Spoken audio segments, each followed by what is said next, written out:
نحمد اللہ تعالی ونسلم علی رسولہ المجتبی وعلی آلہ وصحبہ وبارک وسلم دائما ابدا اما بعد اعوذ باللہ من الشیطان الرجیم بسم اللہ الرحمن الرحیم ان اللہ وملائکتہ یصلون علی النبی یا ایہا الذین آمنوا صلوا علیہ وسلموا تسلیما اللهم صل وسلم وبارك على سيدنا ومولانا ونبينا محمد النبي الأمي الكريم وعلى آله وأصحابه أجمعين الصلاة والسلام عليك يا سيدي يا رسول الله وعلى آلك وأصحابك يا سيدي يا حبيب الله الصلاة والسلام عليك يا سيدي يا رحمة للعالمين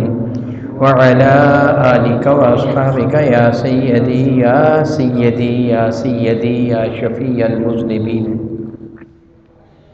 نہایت معزز محترم احباب کرام قدر، الحمدللہ تعالی ثم الحمدللہ تعالی ثم الحمدللہ تعالی رب کائنات جل وعلا کا بہت ہی بڑا احسان و کرم ہے کہ خالق کائنات جل وعلا نے جو ہمیں یعنی مجھ کو اور آپ کو جو عقیدہ عطا فرمایا ہے وہ عین قرآن و سنت کے مطابق ہے. الحمدللہ تعالی ثم الحمدللہ تعالی ہر فرد بشر جو جس بھی مذہب کے ساتھ تعلق رکھتا ہے وہ اپنے لیے کچھ نہ کچھ دلائل ضرور رکھتا ہے، اسی بنا پر وہ اپنی زندگی کے روز و شب بسر کرتا ہے. آپ کسی یہودی سے پوچھ لیں وہ کہے گا میں سچا ہوں، کسی عیسائی سے پوچھیں وہ کہے گا میں حق پر ہوں، حتیٰ کہ کسی ہندو کسی سکھ سے پوچھیں وہ یہ کہیں کہ ہم سیدھی راہ پر ہیں.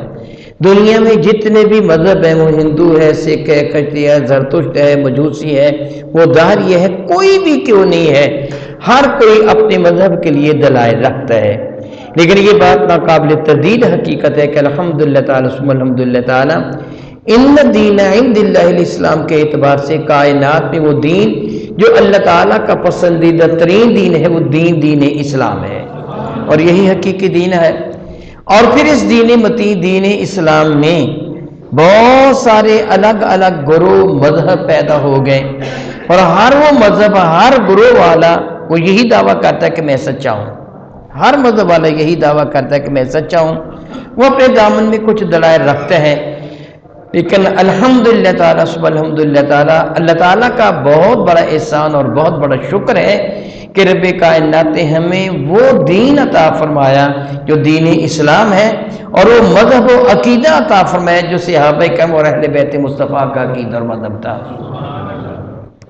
بحمدللہ تعالیٰ ثم الحمدللہ تعالیٰ ہمارے عقیدہ اہل سنت کے مطابق اللہ تعالیٰ بھی بے عیب ہے اور ہمارے رسول بھی بے عیب ہے. ہمارا یہ عقیدہ ہے نا، ہمارے سوا خود کو مسلمان کہلوانے والوں کا بعض کا عقیدہ یہ ہے کہ میں اللہ سے معافی مانگتا ہوں، یہ جملہ کہہ رہا ہوں، میں غلطی کہہ رہا ہے ممبر مصطفیٰ کریم پہ بیٹھ کر، آپ کا جی چاہے تو میرے پاس اصل وہ کتابیں جن کتابوں میں یہ لکھا ہوا ہے آپ دیکھ سکتے ہیں. مسلمان کہلوانے والوں کا عقیدہ ہے کہ اللہ تعالیٰ جھوٹ بولنے پر قادر ہے، یعنی اللہ تعالیٰ جھوٹ بول سکتا ہے، یہ عقیدہ ہے. رسول رحمت کے بارے میں عقیدہ ہے کہ نبی بے عیب نہیں ہے، ان سے بھی گناہ ہو سکتا ہے، نبی بے عیب نہیں ہے، یہ عقیدہ ہے. بحمدللہ تعالیٰ ثم الحمدللہ تعالیٰ ہم اہل سنت کا عقیدہ ہے کہ ہمارا اللہ بھی بے عیب ہے اور ہمارے نبی بھی بے عیب ہے. اللہ تعالیٰ کی جانب عیب کی نسبت بھی کرنا کفر ہے، اور میرے نبی کی طرف عیب کی نسبت کرنا بھی حرام ہے. قطعاً اس چیز کی اجازت نہیں ہے. معاذ اللہ تعالیٰ سوچیے ذرا، وہ اللہ ہی کیا ہوا کہ جس کے اندر عیب آ گیا؟ جو عیب والا ہے وہ اللہ کہلوانے کے لائق ہی نہیں ہے. اللہ وہ ذات بابرکات ہے کہ جس کی نسبت جس کی جانب عیب کی نسبت کرنا حرام نہیں، کفر ہے. بندہ مسلمان رہے گا نہیں اللہ تعالیٰ جل وعلا کی طرف عیب کی نسبت کرنے پر.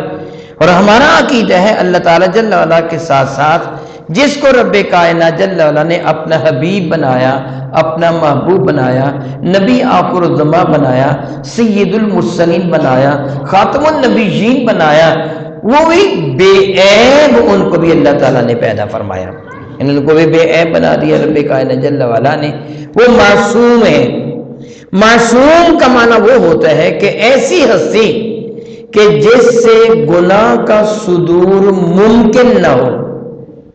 بات سمجھنے کی کوشش کیجیے، ایک ہوتا ہے محفوظ، ایک ہوتا ہے معصوم۔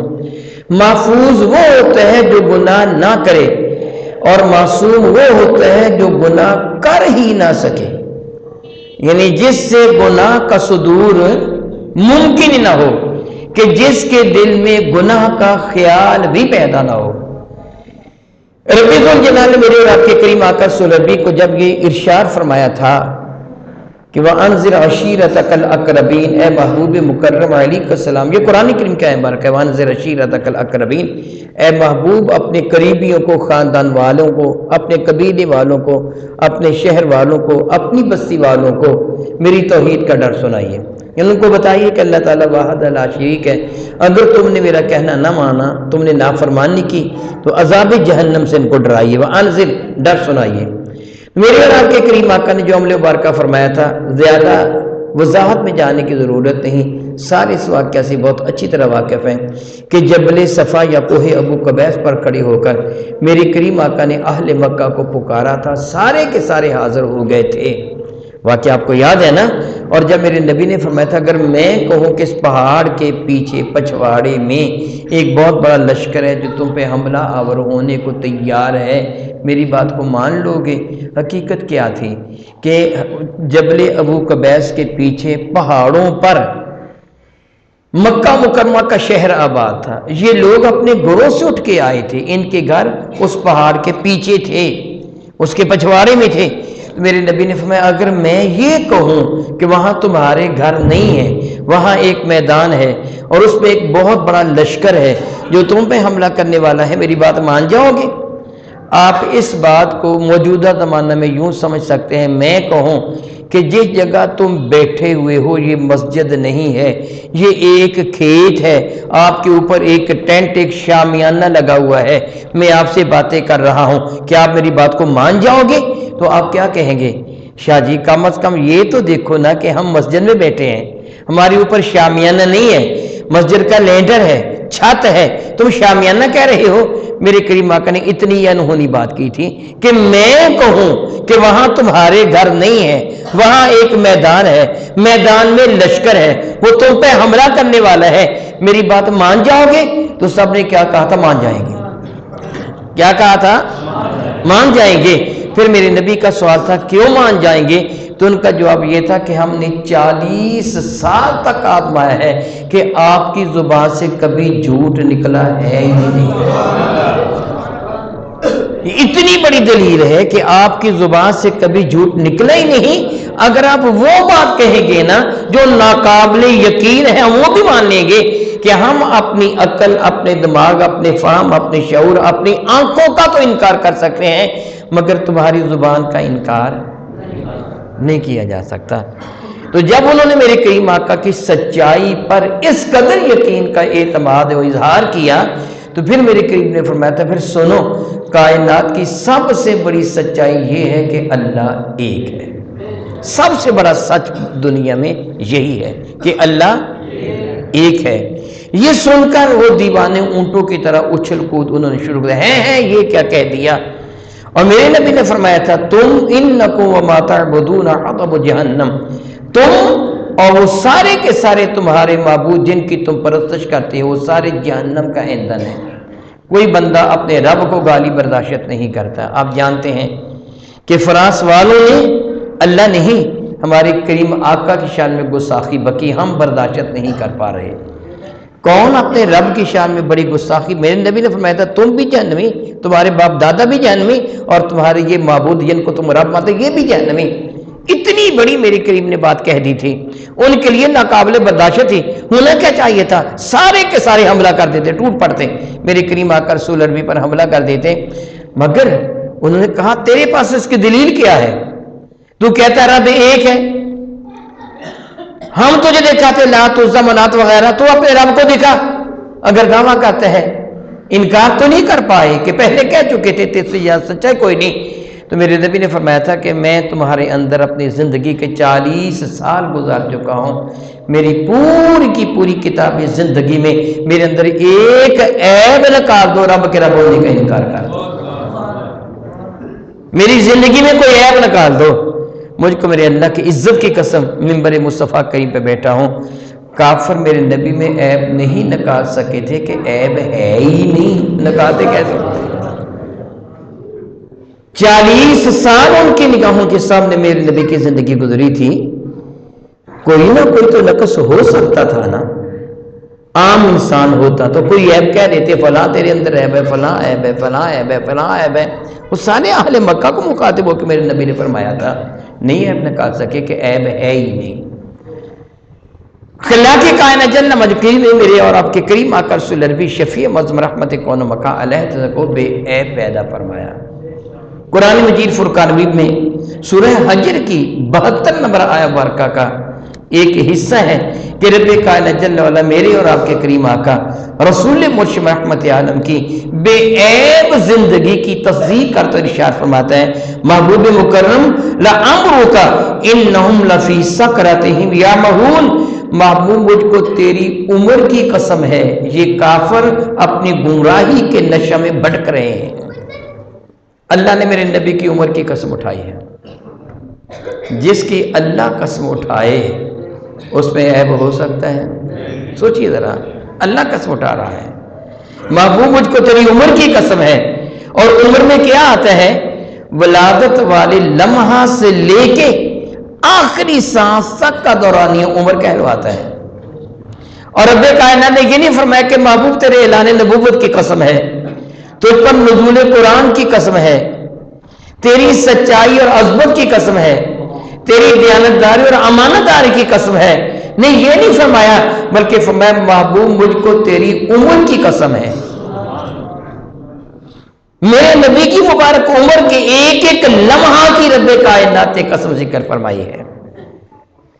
اور پھر خلاق کائنات دوسری اگر ارشاد گرامی قدر فرمایا، لا اقسم بہذا البلد وانت حل بہذا البلد، لا اقسم سوائے اس کے بھی ہے کہ میں اللہ قسم اٹھاتا ہوں کہ شے کی، بہذا البلد اس شہر مکرم کی قسم اٹھاتا ہوں۔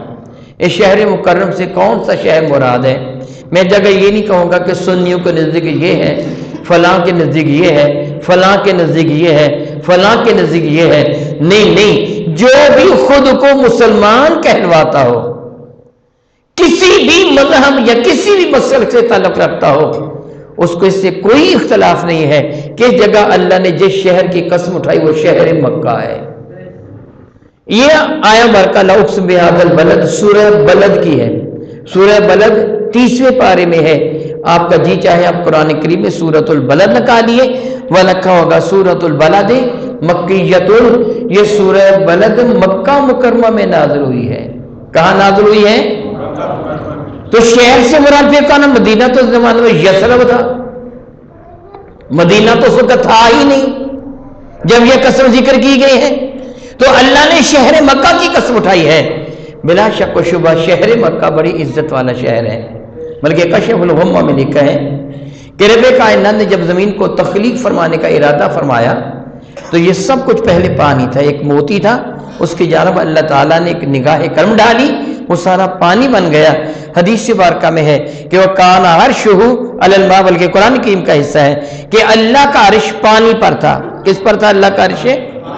نہ زمین بنی تھی، نہ آسمان، نہ سورج، نہ چاند، نہ ستارے، لوح محفوظ بن چکا تھا، اللہ کا عرش تخلیق ہو چکا تھا، ملائکہ تخلیق ہو چکے تھے، زمین و آسمان نہیں بنا تھا۔ تو اللہ کا عرش کہاں تھا؟ کان عرشہ علی الماء، اللہ کا عرش کہاں تھا؟ پانی پر تھا، زمین و آسمان سرے سے تھے ہی نہیں۔ اب رب کائنات نے زمین کو تخلیق فرمانے کا ارادہ فرمایا، پہلے زمین بنی، آسمان بعد میں بنا ہے۔ زمین کو تخلیق فرمانے کا ارادہ فرمایا تو اللہ تعالیٰ نے قانون کے مطابق ہوا کو پیدا فرمایا، ہوا اس پانی پر چلی، موجیں اٹھیں، تلاطم بپا ہوا، جھاگ بنی، اس جھاگ سے زمین بنائی گئی۔ کشف الغمہ میں امام شعرانی نقل فرماتے ہیں سب سے پہلے جس جگہ جھاگ بنی تھی وہ وہی جگہ ہے جس جگہ آج حرم کعبہ موجود ہے۔ گویا زمین کی ابتدا ہی حرم کعبہ سے ہوئی ہے۔ اللہ تعالیٰ قرآن کریم میں فرماتا ہے ان اول بیت، ان بے شک اول بیت، پہلا گھر، وضع للناس، جو انسانوں کے لیے بنایا گیا، للذی ببکۃ مبارکہ، وہ شہر میں ہے جس کا نام مکہ مکرمہ ہے۔ حرم کعبہ بڑی عزت والا شہر ہے، نہ حرم مکہ بڑی عزت والا شہر ہے، اور حرم کعبہ مرکز عزت ہے، جس پر ہمہ وقت 120 رحمتیں نازل ہوتی رہتی ہیں، جس کا طواف کرنے کے لیے اللہ کے فرشتے بھی آتے ہیں، جس کی زیارت کرنا بھی عبادت ہے۔ اس کے پہلو میں وہ پتھر ہے حجر اسود جو حضرت آدم جنت سے لے کے آئے تھے، اس کے قریب وہ پتھر ہے جس کو مقام ابراہیم کہتے ہیں، وہ بھی جنت سے آیا تھا حدیث مبارکہ کے مطابق۔ اس کے دامن میں زمزم کا پانی بھی ہے جو اللہ کے برگزیدہ پیغمبر کے قدموں کی خیرات ہے۔ یہاں صفا اور مروہ بھی ہے جس کے لیے قرآن کریم گواہی دیتا ہے ان الصفا والمروہ من شعائر اللہ، صفا اور مروہ اللہ تعالیٰ کی قدرت کے دلائل ہیں۔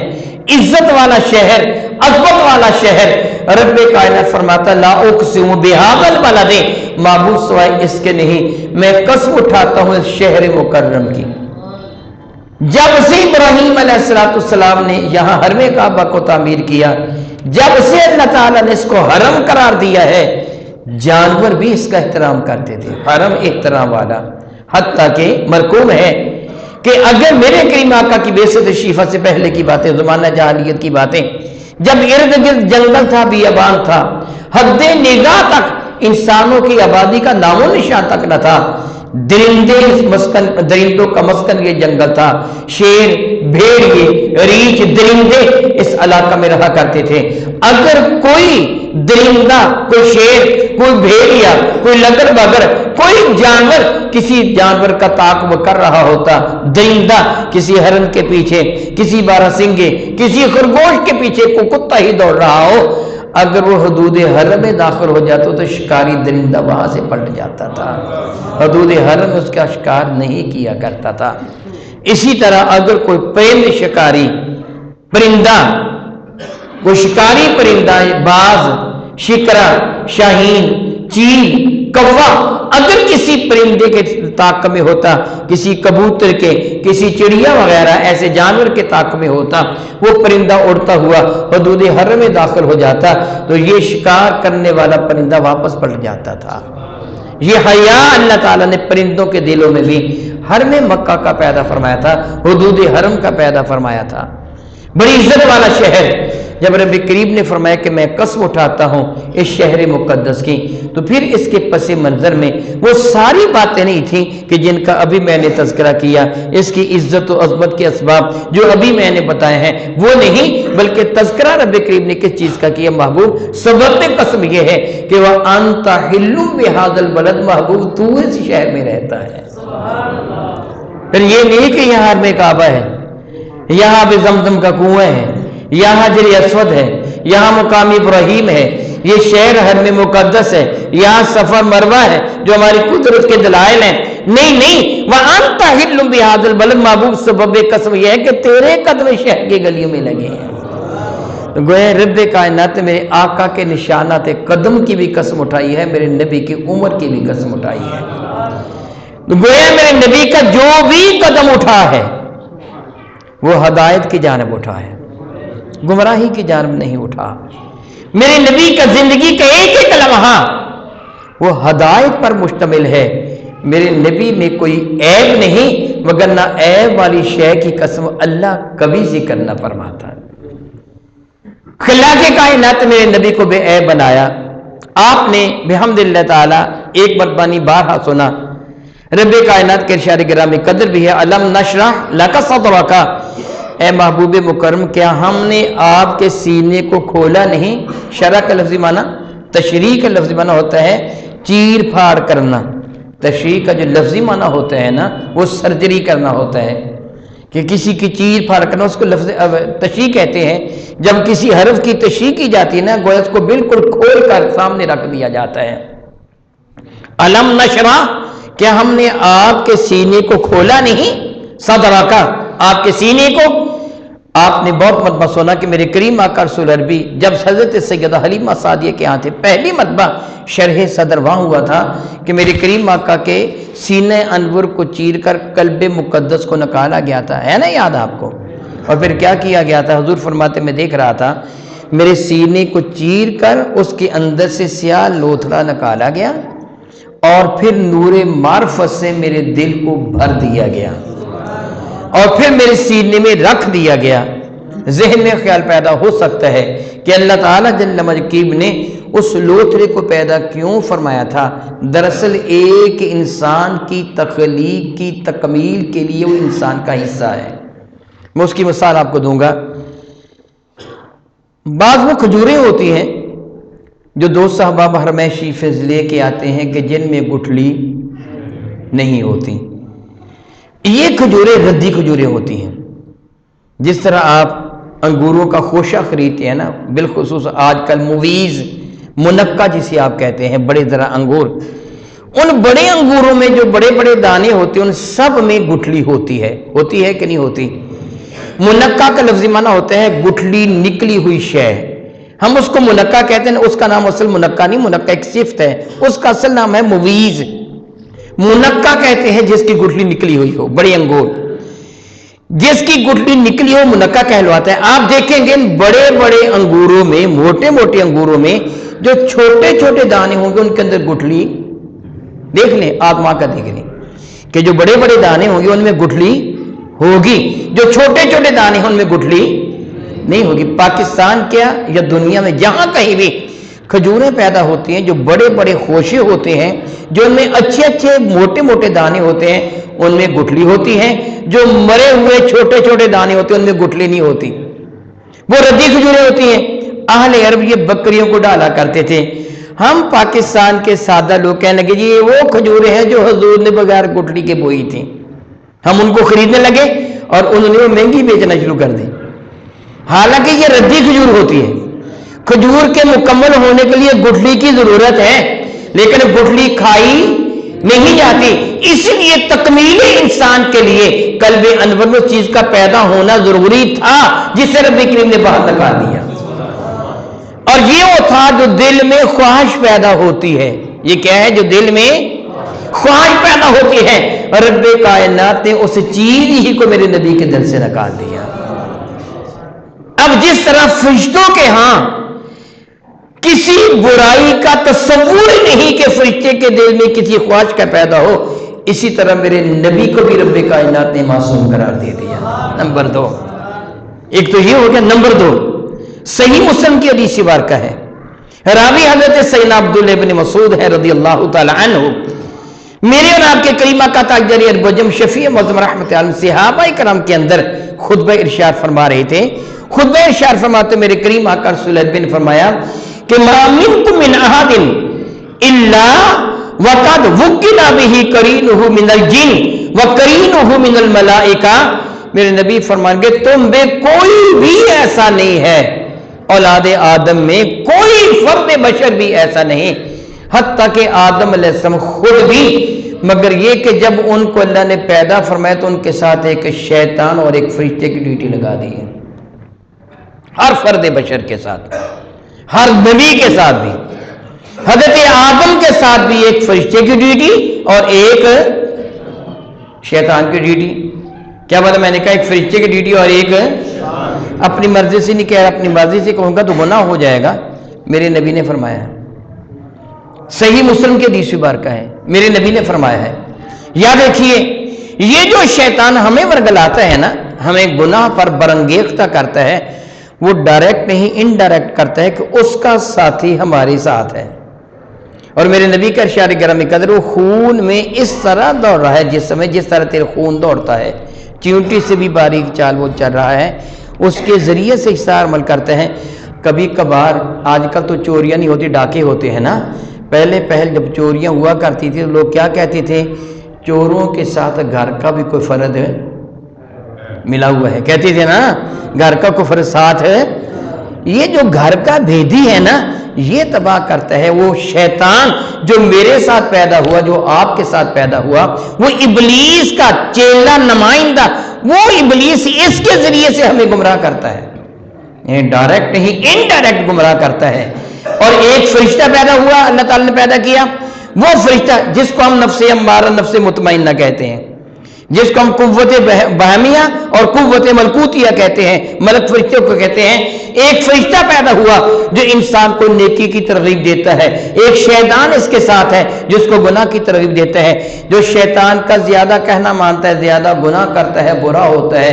جو فرشتے کا زیادہ کہنا مانتا ہے نیکی کا کام کرتا ہے, نیکوکار ہوتا ہے. ہر بندے کے ساتھ پیدا ہوا. جب میرے نبی نے یہ جملے صحابہ سے فرمائے تو اب تھوڑا سا غور کیجئے, میں اور آپ معصوم نہیں ہیں. میرے دل میں بھی گناہ کی خواہش پیدا ہوتی ہے, آپ کے دل میں بھی ہوتی ہے.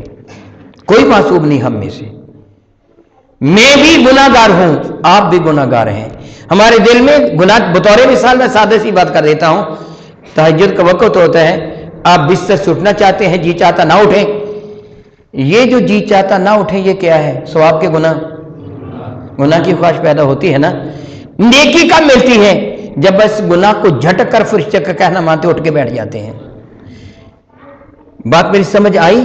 معصوم کیسے کہتے ہیں؟ جس کے دل میں گناہ کا خیال پیدا ہی نہ ہو. معصوم کیسے کہتے ہیں؟ جس کے دل میں گناہ کا خیال ہے پیدا ہی نہ ہو.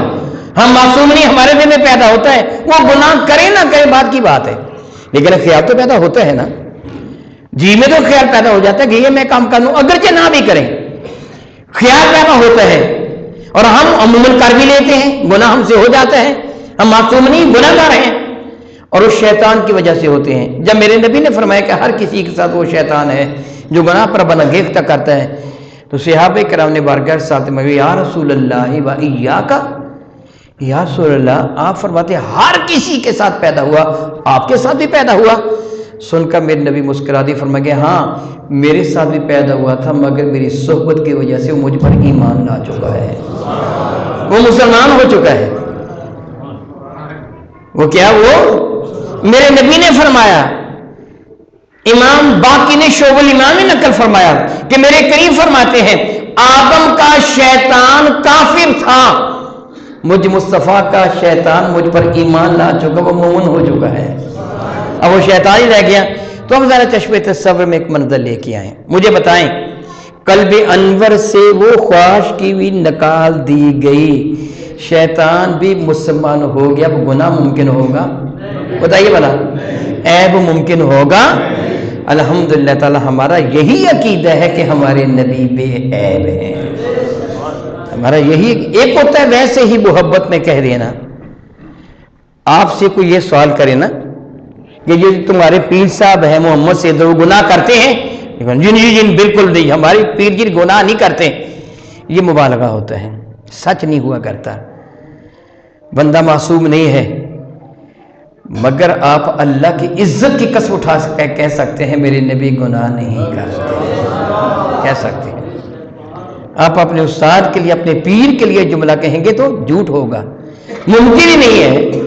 انسان ہوتے گناتے سے, یہ بے عیب نہیں ہے, عیب ہے اس کے اندر. آپ اللہ کی قسم اٹھا کے کہہ سکتے میرے نبی بے عیب ہیں, کہ دو ہی چیزیں تھیں نا جو عیب کی طرف مائل کرنے والی تھی. ایک بدن کی خواہش جو دل میں پیدا ہوتی ہے, اللہ نے اس کو بھی نکال دیا. ایک ساتھ کا شیطان جو گناہ کی ترغیب دیتا ہے, اللہ نے اس کو ویسے ہی مسلمان کر دیا. میرے نبی فرمانے کے آپ وہ مجھے کبھی برائی کا حکم دیتا ہی نہیں ہے. مسلمان جو وہ تو غلام بن گیا, ہم پر تو حاکم ہے نا, ہمیں ترغیب دیتا ہے یہ گناہ کر, یہ گناہ کر, یہ گناہ کر. تو جو میرے نبی کے ساتھ پیدا ہوا تھا وہ تو میرے نبی کا غلام بن گیا. اگر مسلمان ہو گیا وہ تو تابع فرمان ہو گیا. اب تو وہ جو گزارش کرتے ہیں, دیکھی کیوں تو گزارش کرتے ہیں, ایک فرشتہ تو آلریڈی ہے ہی, تو گویا میرے کریم آقا کا ہر عمل ہی رب کی رضا کے مطابق ہے. حتیٰ کہ دیکھیے میں اپنی زبان کو ہلا رہا ہوں, معلوم نہیں میری زبان سے کیا کچھ نکل جائے, کبھی غلط بھی نکل سکتا ہے اور نکل جاتا ہے. انسان ہونا, نہ چاہتے ہوئے بھی میرے زبان سے کوئی جملہ غلط نکل سکتا ہے. میرے کریم آقا کے اللہ نے کتنی حفاظت فرمایا وما ینطق عن الہویٰ ان ہوا الا وحی یوحیٰ، یہ اپنی مرضی سے کچھ کہتے ہی نہیں ہیں، یہ اپنی مرضی سے کچھ کہتے ہی نہیں ہیں، جو رب کائنات کی جانب سے ان کی طرف وحی کیا جاتا ہے وہی کچھ کہتے ہیں۔ تو پھر اندازہ کیجئے کہ حضور کی حفاظت کرنے والا کون ہے؟ اللہ تعالیٰ ہے نا، اسی اللہ نے شیطان کو ایمان والا بنا دیا نا، اسی اللہ نے قلب انور کو صاف اور طاہر و مطہر بنا دیا نا۔ پھر اگر کوئی میرے نبی میں عیب کہے گا تو گستاخی کس کی کرے گا؟ ہاں بالکل آپ نے شاباش سچ کہا، پھر وہ گستاخی میرے نبی کی نہیں کرے گا، گستاخی میرے اللہ کی کرے گا کہ اللہ تعالیٰ نے شیطان تو شیطان رہا، قرآن کریم میں ہے میرا اللہ فرماتا واللہ یعصمک عن الناس، میں اللہ آپ کو لوگوں کی شرارت سے بھی بچا کے رکھوں گا۔ یہی وجہ ہے کہ میرے کریم آقا شہید نہیں ہوئے، کافروں نے بڑی کوشش کی، اللہ نے ان کو شہید، تکلیف آئی ہیں، اللہ تعالیٰ نے اس سلسلہ میں میرے نبی کے درجات کو بلند فرمانا تھا، امت کے لیے اسوہ حسنہ بننا تھا، اس لیے میرے نبی پر تکالیف تو آئی ہیں، لیکن کوئی میرے نبی کو شہید نہیں کر سکتا کہ اللہ نے حفاظت فرمائی ہے۔ تو اگر کوئی شہید کر دیتا تو پھر کیا ہوتا؟ اللہ کی حفاظت میں نقص آتا۔ میری بات سمجھ رہے ہو کہ نہیں سمجھ رہے؟ پھر کیا ہوتا اللہ کی حفاظت میں؟ تو پھر اللہ حفاظت نہ کر سکا، یہ اللہ کا عیب تھا کہ نہیں؟ پھر یہ عیب کس کا ہوتا؟ گستاخی کس کی شعب میں ہوتی؟ اسی طرح اللہ تعالیٰ نے روحانی طور پر میرے نبی کی حفاظت فرمائی، ان کو معصوم قرار دے دیا، ان کے شیطان کو مومن بنا دیا۔ اب اگر کوئی بندہ حضور کی طرف عیب کی نسبت کرے گا تو وہ گستاخی اللہ کی کرے گا، پھر اللہ کی گستاخی کرنے والا کون ہوتا ہے؟ آپ بہت اچھی طرح سمجھتے ہیں، بہت اچھی طرح سمجھتے ہیں۔ اس لیے میں نے کہا کہ الحمدللہ تعالیٰ، مولا تعالیٰ تیرا کتنا کرم ہے۔ آج صبح میں مطالعہ کر رہا تھا، مجھے بڑا لطف آیا، یہ حدیث بارکہ پڑھ کرنا مجھے بڑا لطف آیا۔ میں نے کہا کہ اپنے اس لطف میں اپنے ساتھیوں کو بھی شامل کر لوں کہ الحمدللہ تعالیٰ جو ہمارا عقیدہ ہے وہ سچا عقیدہ ہے کہ ہمارا اللہ بھی بے عیب ہے اور ہمارے نبی بھی بے عیب ہیں۔ بے عیب رب نے اپنا محبوب بے عیب بنایا، اور یہی ہم اہل سنت کا عقیدہ ہے۔ الحمدللہ تعالی علی ذالک۔ اللہ تعالیٰ جل وعلا کے حضور میں دعا کرتا ہوں اے رب کائنات، جب تک تو ہمیں زندہ رکھے سچے عقیدے پر زندہ رکھنا، ہمیں موت آئے تو سچے عقیدے پر موت آئے، قیامت کے دن اٹھیں تو تیرے محبوب بندوں کے ساتھ ہمارا حشر ہو۔ آمین ثم آمین، وآخر دعوانا الحمدللہ رب العالمین۔